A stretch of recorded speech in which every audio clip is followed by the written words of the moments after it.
The following episode was recorded live on Radio Row at IT Nation Secure in Orlando, Florida. A special thank you goes out to our partners, LionGuard, BVOIP, and TrueGrid, for making this trip and coverage possible.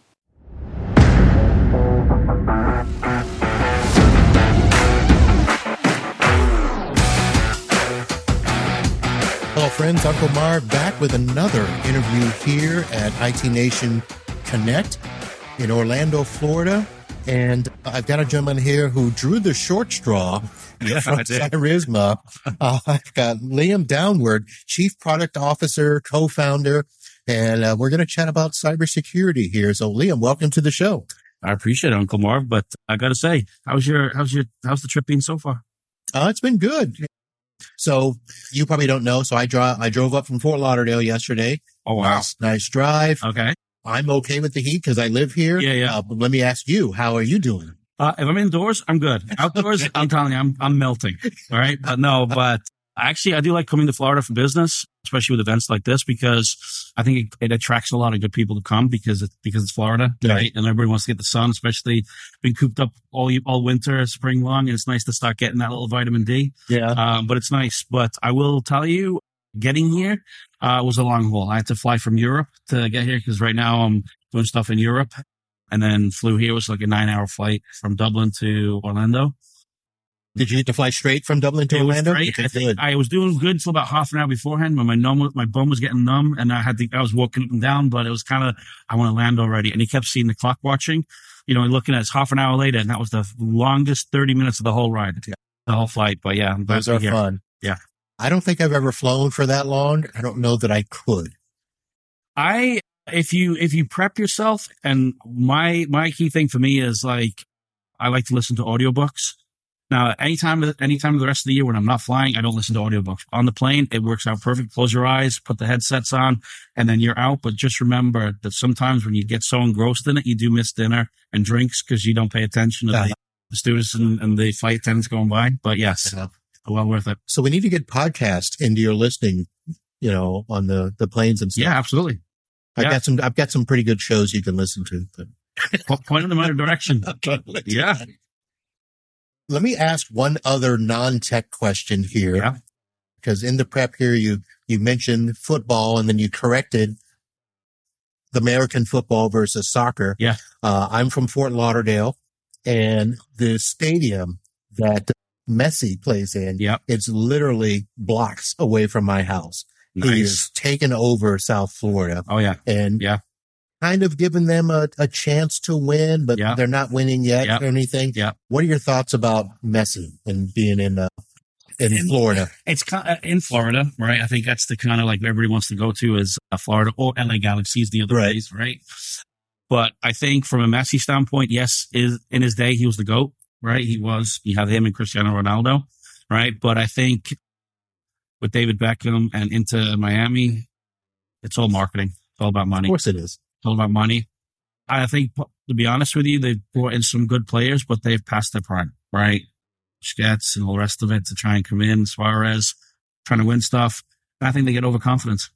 And I think a lot of people are starting to see that, right? And they get really frustrated. They think, we're going to win a lot of stuff. We got Messi, we got this. It would have been interesting if they had won something last year. Yes. And I think that would have kind of made it over. But listen, South Florida has done this before with our baseball team. Where we've purchased, baseball championships, and then they unloaded the next year. Yeah. They didn't unload Messi. I know they brought in those other players. I'm not a big soccer fan, so I don't really follow. But of course, that's all they talk about down there. So, but I'll give it credit though. It's kind of like one of the things about the NBA and all the rest of it. They're good marketing machines, right? Oh yeah.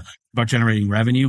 And I think with the likes of Messi coming in, it's generated a lot of revenue for the MLS, not only within the US, but also outside with TV rights and all the rest of it. It's kind of like the English Premier League. Okay. But they're doing that because people still want to see Messi. They still want to see Suarez. They still want to see Olivier Giroud in LA Galaxy.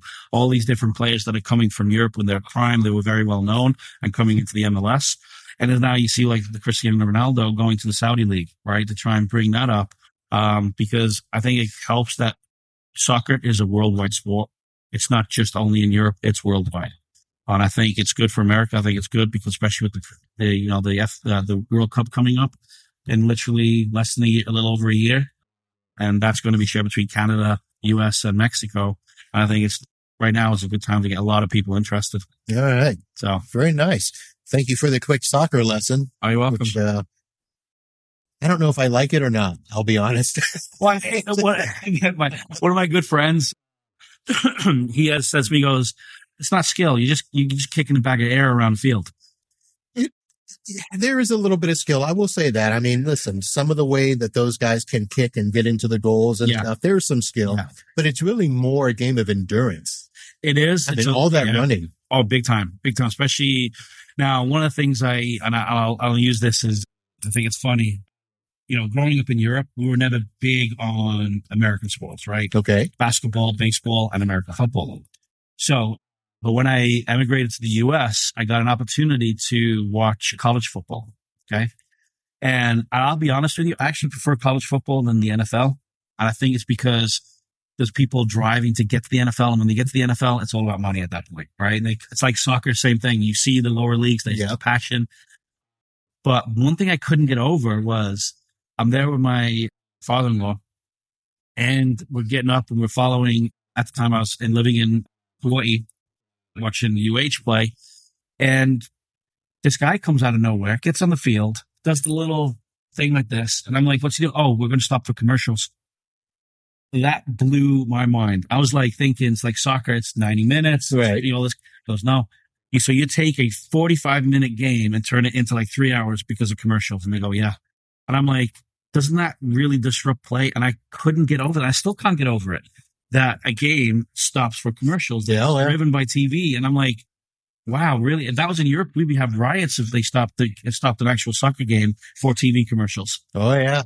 TV timeouts. Yeah. That's probably one of the biggest disruptors in sports ever. I couldn't get over it because it was like thinking, what if they get to the 1 yard line and then you're in the motion, you're in the moment, and you have to stop and you lose that momentum. Yep. And then you lose that 1 yard line and you don't get thrown. That's why there's strategy in when to call a timeout and what type of stoppage of play there is and stuff like that. So it is very huge. It's very big in basketball. Yeah. If a team gets on a run, it's one thing to call a timeout, but it's another thing in college where every 4 minutes there is a TV timeout, whether you want it or not. I couldn't get over that. I was like, are you kidding me? Yeah. And he goes, yeah, I'm just used to it. He goes like, and then everyone just turns around and starts talking. I was like a little infuriated because I was actually really getting into the game and enjoying it and then stopping for commercial.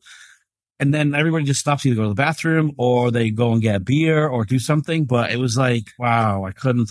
Then I said to myself, so basically that's why it's $1 billion industry for sports in America, because of commercials. Absolutely. Yeah. TVs, corporations, all that stuff. So. Yeah, absolutely. All right. Wow. We got into a lot of non-technical stuff there. Did. Yes, we did. So for listeners who may not know, I mean, and I mentioned to you before, I know Cyrisma, the name. I've never actually looked at the platform. I know that you guys are a cyber risk platform. Yeah. So that's about it. Okay. So I want to give you an opportunity to at least tell us about that. And it feels like you're more of a left of boom organization as opposed to a right of boom. But tell me more.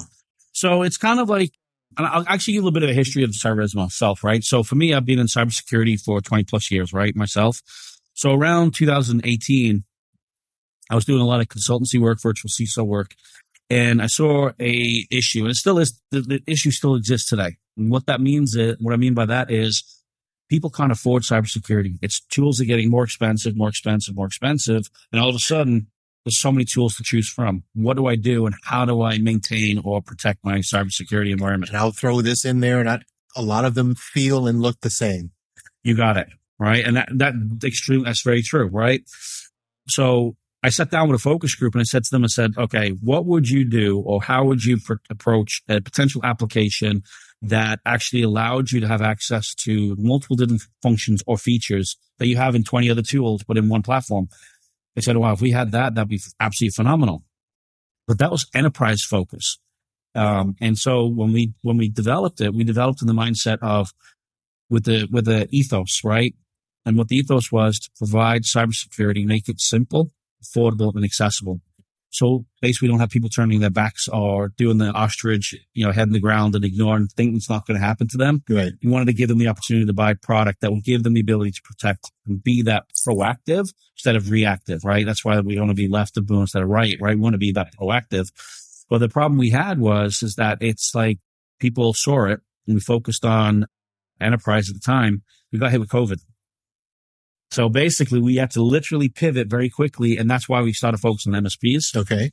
And that's how it is. And they have the same situation, right? And one of their situations is tool fatigue. So many tools. Yes. There's so many things coming out of the RMM. There's this, there's that, there's this. Before you know it, you've got 20 items in your stack. Could be doing multiple things, but there's no tool consolidation. Every year seems to be more and more and more. And then the margins get smaller and smaller and smaller because everybody is fighting for the same kind of clientele. So Cyrisma was able to kind of help organizations to evolve, right? But also to generate additional revenue. And that's the key thing. And that goes back to the ethos: accessible, affordable, and simplistic, and rolling the cybersecurity tool. One of the things, Marvin, I'm going to ask you this, being, looking at it from an MSP standpoint, and myself being previous MSP owner, is that how do I generate revenue, right? Because feast or famine in professional services, you have the times a year when things are going up and down. Yeah. And managed service was like, it kind of helped to kind of ease the pain during that period of time. But how did you, as an MSP, or even with the thing about from a podcaster standpoint, look at your stack and work out what your margin is without kind of like, well, I'm doing 20 jobs right now. I don't have the time, but I know I have to charge more money. But then I'm having this issue of getting people to buy in that I have to charge them more money. And then you got 20 other MSPs trying to take your business away from you. So the question going back to you is how did you be able to overcome that and look at cybersecurity as the next evolution of just providing normal day-to-day operational stuff? Well, I'll be honest. I don't know that I've overcome it. Yeah. Because I'm still having conversations with clients about why do we have to pay more money? Yeah. Because I do, look at how I charge based on, well, here's what it costs just to give you basic IT support. Mm-hmm. That's before we talk about security and stuff like that.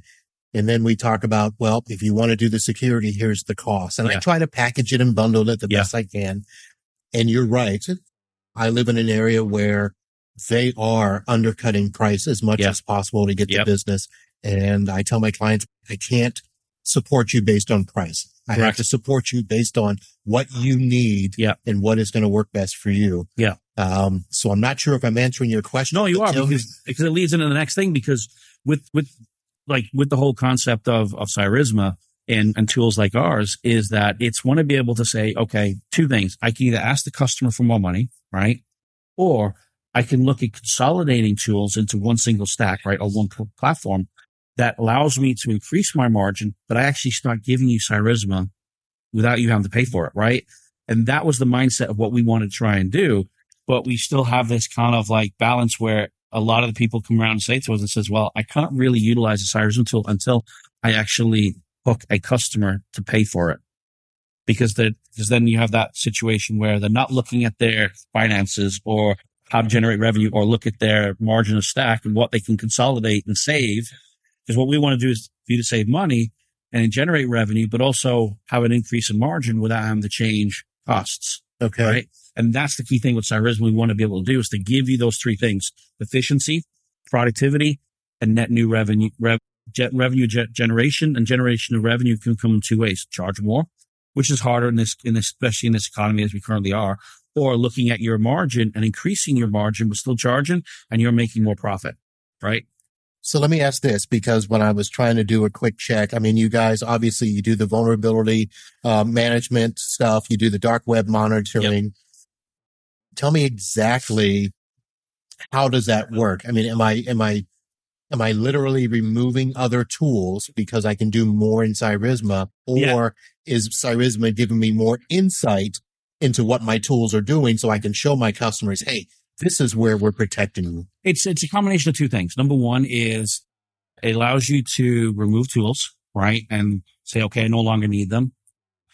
No offense. Use some names like rapid fire tools, a few other things, or some other dark web. But you look at it and say, okay, we can use Cyrisma. What does Cyrisma provide within that one single agent? I can go out and do data classification, right? I can find sensitive data. I can do the vulnerability management, both internal and external. I can do compliance. I can do secure configuration, can do dark web, and I can allow the customer to log in to the platform. Whereas a lot of the other solutions that are out there don't allow your clients to log in. Right. Because what that does, allows you to build trust and it holds accountability on both sides. And that's the key thing, is that a level of trust, because one of the things that we discovered with some of our partners is that when they start allowing their clients to log in, it builds that trust that when you have this other ankle biter trying to take the business away, no, because now they're letting them see what's behind the curtain and hold each other accountable and trust. So you build that relationship rather than being looked upon as a vendor. You're now a partner, because now they say there's nothing worse than a CEO at 2:00 in the morning saying, why am I paying Liam the big bucks as my MSP? And all he's doing is giving me a report once a quarter. Well, if you let him log in, now you're able to see exactly what Uncle Marv is doing, right? Right. Utilizing Cyrisma. And I can ask a question and say, hey, Marv, why is this happening? You know what, Mr. Customer? It's because your client, your end user in XYZ is not removing sensitive data. We've already issued that to them to go and clean it up, and they haven't. So it allows you then to start putting accountability on both sides of the fence. Very nice. And the other thing itself is that MSPs are fearful, right? They're fearful to actually show risk because it feels that they're going to lose the customer. The customer's going to fire them. We turn that negative into a positive by saying, that's why we invested in Cyrisma, because we can't understand everything. But if we invest in a tool like Cyrisma, it's giving us more insight to protect you and reduce the risk of compromise or breach. But it also allows us to use it as reducing your premiums for cyber insurance when you come for renewal. And that's a huge. So you mentioned the fear that MSPs have. A lot of times the fear is not letting the customer see, because the customers say, oh, well, I can do this on my own. So let me ask about that aspect, because that's probably one of the biggest fears in the last few years. Yeah. Not only do we think that AI is coming to take some of our stuff away, but vendors are also selling direct to our customers. Yeah. So how does Cyrisma handle that? So one of the things we sell, we don't sell direct, right? Okay. For us, our business is based on the backbone of the MSP, right? And basically to give them the tools to be successful. Now, if the client decides to think about doing it themselves, and you're already aware of this, you got the calculation, right? If they want to do just cybersecurity alone and they hire a cybersecurity professional, you're looking at $100,000, $120,000 fully loaded cost, right? Plus tools, plus education, plus compliance. They're nowhere near the cost of what it would be. You're a fraction of the cost of providing that to them. Right. Right. Even though they think that they can do it themselves, they're thinking, well, he's only charging me X amount of dollars per endpoint. If they try to do it themselves, they realize the cost is going to go way up. And then they have their own liability where they can have that relationship by saying, hey, I'm going to engage with the MSP. But that's why I was saying before, let them to see what's behind the curtain. Let them see and build that trust, because now your level of accountability on both sides, they understand what's going on, allows them to work on the business instead of in the business, because that's what they're looking at you to be. And that's a key thing in my mind. So let me ask this, because you're able to answer some of these questions from the MSP standpoint. I know that you started as an MSP. How much of the MSP is still in you? Are you still running your MSP and doing Cyrisma? Where are you at? No, I got out of the MSP business in 2015. Okay. Because I'm a cybersecurity head, so everything was around MSPs. Cybersecurity, but I also at the time wanted to get cybersecurity really embedded into the MSP world and it's being part of that. But I was kind of a little bit ahead of the time, right? After a while, I kind of got burnt out, like every other MSP does, right? It gets a little burnt out because that doesn't happen, right? Because you are, in essence, it's kind of like you're judge, jury, and executioner, right? You're doing everything while working on the business as leadership while getting down into the trenches. But in the modern day, you can't grow if you're doing that, because then you're missing what's happening elsewhere. So I wanted to get back to my roots in that cybersecurity. So I got out of 2015 and went back to consultancy work. But I know exactly where the MSPs have the issue, like the RMM. They love it and hate it at the same time, right? Oh, yeah. All these different tools, but it's a necessity. They know they need it. But the biggest thing itself is the tool sprawl. It's understanding what is going to help me to be more efficient, be more productive, not having to spend more hours. My utilization for my engineers, I'm getting more billable work out of them than only them being 50. The rest of the time is working on reports that I don't, it's part of that's part of the agreement that they get a report every quarter, but my engineers are spending half of that time building those reports. Because back then it was all about Excel files, bringing this in, generate a report and putting it into something. But how do we do that? So I still understand where the MSP coming from. Am I in the trenches of where they are today? No, but I think the basis is still the same. Right. A lot of our partners provide the information back is they are trying to understand and evolve to become cybersecurity experts, but they don't know how to package it or know how to sell it successfully because their mind is still focused on the availability of systems, which is their day-to-day operation, which is break fix, bringing a system online, making sure it's successful, upgrades and little mini projects that way. But when it comes to cybersecurity, it's not a deer in the headlights scenario. It is like, I understand it, but from a business operational standpoint, for the last 20 years, I'm being focused on availability. I don't know how to take it and understand to bring cybersecurity into it and charge my customer for it or turn that into a major revenue, 30, 40, 30, 70% availability, 30% cybersecurity. And how do I grow that to make that bigger? Right. Let me ask you a question, and I don't know if you're going to be prepared to answer this, but some of the shows that I've had recently have talked about the exposure that MSPs are having to where their clients are starting to sue. Yeah. So a big thing that at least I'm looking at is the defensibility of everything that I do. And that, is there a way that Cyrisma can help? I know it can give insights and stuff like that, but is there a defensible position that I can use Cyrisma to say, hey, look, this is why we're doing this for you, and this is why we're protecting you in the way that we're doing. So there's two sides of it. One is actually presenting them, but it's also CYOB, right? Call your own ass. Oh, sorry. You can say that. All right. So, and the reason why that is because let's say you found a vulnerability, right? And you go to your client and say, by the way, this vulnerability we need to mitigate. They look at it and go, oh, that application, we're not upgrading the application. We've just terminated the contract, but we're not going to upgrade it. That's going to break it. Well, you know what? I'm going to suppress this. I'm not going to bring that. You need to sign off on that suppression. Right. So if something gets hit with that, I already got it documented to say you accepted it. You're willing to do this. You can't come after me. And we have that within the system because you've got situations, what's happening right now. You look at the last one with the law firm going after the MSP and then going after the vendor, going after Cronus. Yeah. Because somebody went and said, oh, I'm going to uncheck encryption because it's there. And the MSP thought it would be a good thing to do that. All these things are happening, and CISA is really pushing down to say you have a level of accountability to do better as an MSP, but they're also enforcing and giving education to the actual business owner to go after the actual MSP. Absolutely. So it is scary. It's not going to get easier. It will not. So I'm glad that you guys are doing this. I'm glad I had a chance to chat with you guys and expose you to more listeners here on the show. Yeah. And I'm going to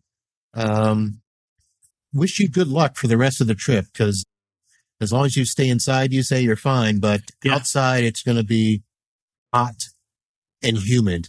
Hot and humid. Thanks. Thanks. No, my wife, I love her. She likes the word Florida, but doesn't like coming here. Even though she's from California and the heat area of California, when she comes here, the heat worries her. It's a different heat. It is a different heat. It's a different heat. Yeah. But and I was there last year in California around this time, and it's 110 degrees. And I said to myself, I'm not going back again at that time of the year. What are we doing in 2 weeks? Going back again this time of year. You can't avoid it. No. You just mitigate the risk as best you can. Exactly. Exactly. All right. Well, Liam, thank you for stopping by. And actually, this turned out pretty good. Yeah. So I'm happy you got the short straw. So me too. I'm actually happy. I don't mind doing podcasts. I actually kind of love it. Actually, to be honest, it's just with this thing here, we got a lot of podcasts, a lot of people doing them. Everybody wants to talk to Mark, and Mark can't be everywhere. Can't be everywhere. So we'll track him down later. But I call myself the secret source. I'm like the secret ingredients for KFC, right? So I don't have a business card. They just keep me in closed doors and then bring me out every so often. They're like, oh, that's Liam. I didn't know what Liam looked like, right? So So sounds like an Addams Family thing there. Well, that's why I was going to say, if this is a podcast, I'm glad, because I tell everybody is kind of like to break the ice. I have a face for radio. Okay.